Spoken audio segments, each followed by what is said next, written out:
Die Erde ist besonders, ja, weil die Erde künstlich in einem limitierten Bewusstseinszustand gehalten wird, weshalb es den wenigsten möglich ist, sich einfach so zu erinnern an andere Leben. Hm, Zudem ist das Level an Herausforderungen, Challenges und an, sag ich mal, Dualität eines der größten. Es gibt andere Zivilisationen, da ist es auch nicht Milch und Honig, hm, bei weitem nicht.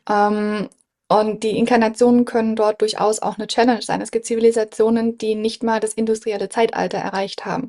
Und es gibt Zivilisationen, die superindustriell sind, die aber ein mega Problem haben mit der Industrialisierung oder Unterdrückung oder, sag ich mal, monopolistische Regierungen etc. Aber das Problem ist hier, und das ist einzigartig, das Level an Hypnose hm, von der Menschenbevölkerung. Und es gibt einen Teil der Zivilisation, die interstellar ist, die die ganzen Technologien haben, wie Medbay, Klontechnologie, Frequenztechnologien, die Raumschiffe haben, um unter anderem die Galaxie zu bereisen und dadurch ein Problem sind mit innerhalb von anderen Planetensystemen und innerhalb der Galaxie, weil diese Fraktion, die diese interstellare Kapazität hat, eine sehr bösartige Zivilisation ist, die unterhalb der Erde lebt. Und ich spreche nicht von Innererde, nicht von Lemuria, nicht von Atlantis, sondern ich spreche von wirklich manifesten, sehr, sehr negativen, sag ich mal, hybridisierten, reptiloid-ähnlichen Tall Grey Maitreyi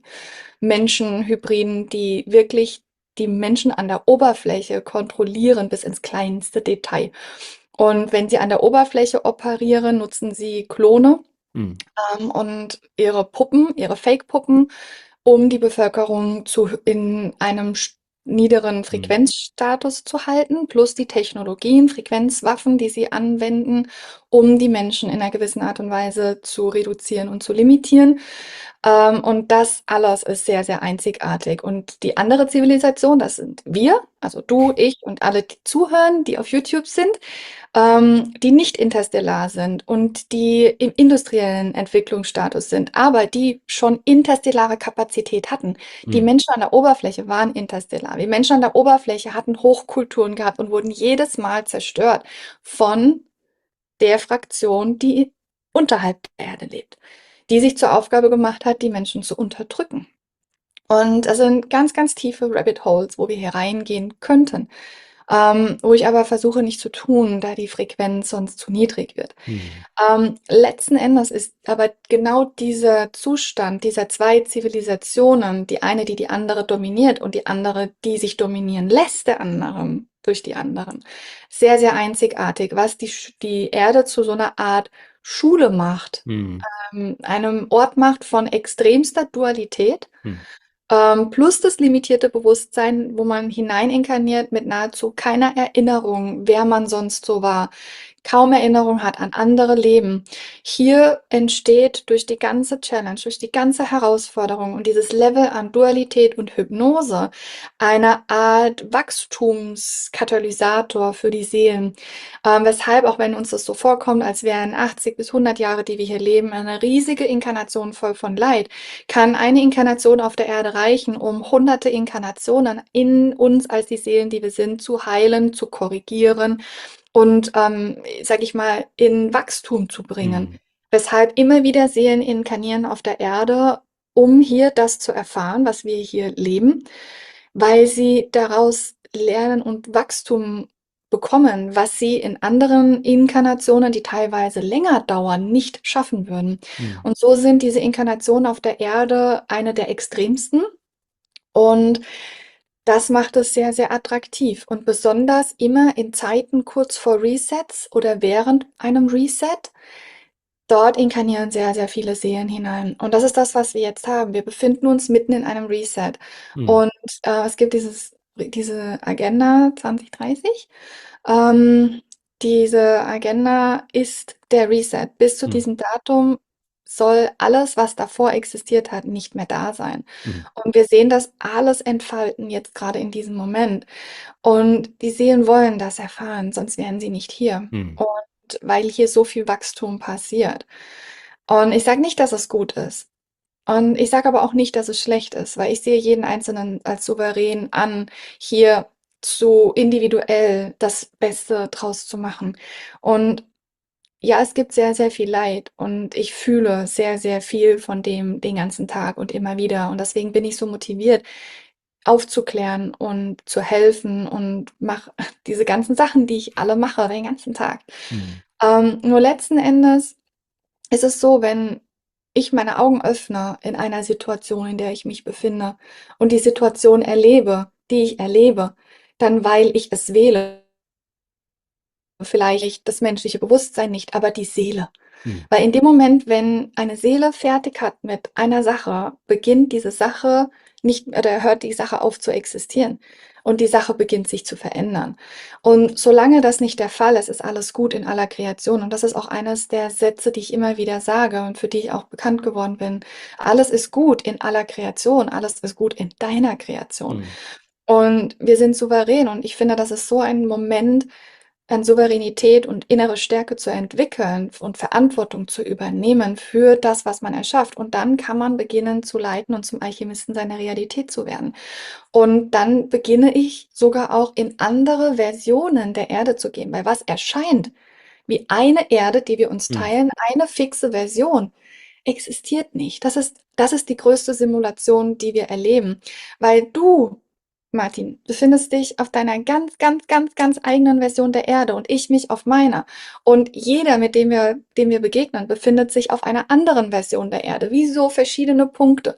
Aber ich habe am Anfang gesagt, Quantenverschränkung, durch die Quantenverschränkung hat jedes Individuum die Illusion, dass wir uns eine Welt, eine Erde teilen. Aber es ist nicht so. Wir können andere Welten berühren durch Kontakte, wie wir das jetzt tun. Aber jeder ist individuell in seiner eigenen Realität. Hm. Und so kann jeder Alchemie machen. Seiner eigenen Realität durch Bewusstwerdung, durch Erkenntnis oder wenn es bis in die Tiefe Hm. transformiert, Realisierung auch. Manche Leute sagen, sie haben Realisierungen, aber es ist einfach nur eine Erkenntnis. Eine Realisierung ist, wenn eine Realität sich umdreht und zu einer neuen wird und eine neue Realität sich erfährt in allen Ebenen, körperlich, bewusstseinstechnisch, energetisch, aber auch erfahrungstechnisch, also Hm. physisch manifestiert. Ja. Sag, warum vergessen wir? Ist das schon so angelegt im Inkarnationsprozess, dass das einfach Sinn macht, dass wir vergessen, damit wir das hier überhaupt erfahren können? Oder ist es die angelegte Hypnose? Und wenn es Sinn ist oder Ziel ist, sich auch ein Stück weit wieder daran zu erinnern, wie schaffen wir es, jenseits der Hypnosen wieder in diesen Zustand hereinzukommen, um uns zu erinnern, weil ja sehr viele Menschen da draußen natürlich sehr leiden, obwohl sie vielleicht vieles wissen und auch schon gehört haben, aber so die richtig tiefe, feste Erinnerung, wie sie vielleicht bei dir verankert ist oder bei anderen, stellt sich nicht ein. Das ist vielleicht ein intellektuelles Wissen oder eine schöne Idee. Aber weißt du, wie kommt die echte Erinnerung zurück und warum Ja, ist der Sinn des Vergessens da drin? also der Sinn des Vergessens ist auf der einen Seite aus meiner Perspektive, aus Seelensicht betrachtet, die Dinge neu zu machen, anders zu machen. Und nicht das Echo der Vergangenheit mit formen zu lassen, was du Hm. tust. Neue Wege zu erforschen, kann ich nur dann, wenn ich vergesse, wie meine alten Wege immer waren. Jemand, der immer in Mustern läuft. Hm. Und das passiert sehr, sehr schnell, weil das hat funktioniert, so zu gehen. Ist es unglaublich schwer, aus dem Muster herauszugehen. Aber in dem Moment, wenn du das Muster vergessen lässt, Hm. bilden sich neue Wege. Das ist auf der einen Seite aus meiner Perspektive der Grund, weshalb eine Seele vergessen wird. Zum anderen ist es so, dass man sehr, sehr viele neuronale Pfade braucht, um überhaupt verschiedene Leben zu prozessieren, Hm. heißt verarbeiten zu können. Das heißt, das Gehirn hat überhaupt nicht die Kapazität, wenn es nur auf zwischen 5 und 15% arbeitet, wie bei den meisten Menschen. Die 100% des Gehirns würden aktiviert werden in dem Moment, wenn ich mit meinem Unterbewusstsein kommunizieren könnte und mein Unterbewusstsein zu meinem Bewusstsein wird und mein Unbewusstsein auch zu meinem Bewusstsein wird. Aber 100% Gehirnkapazität.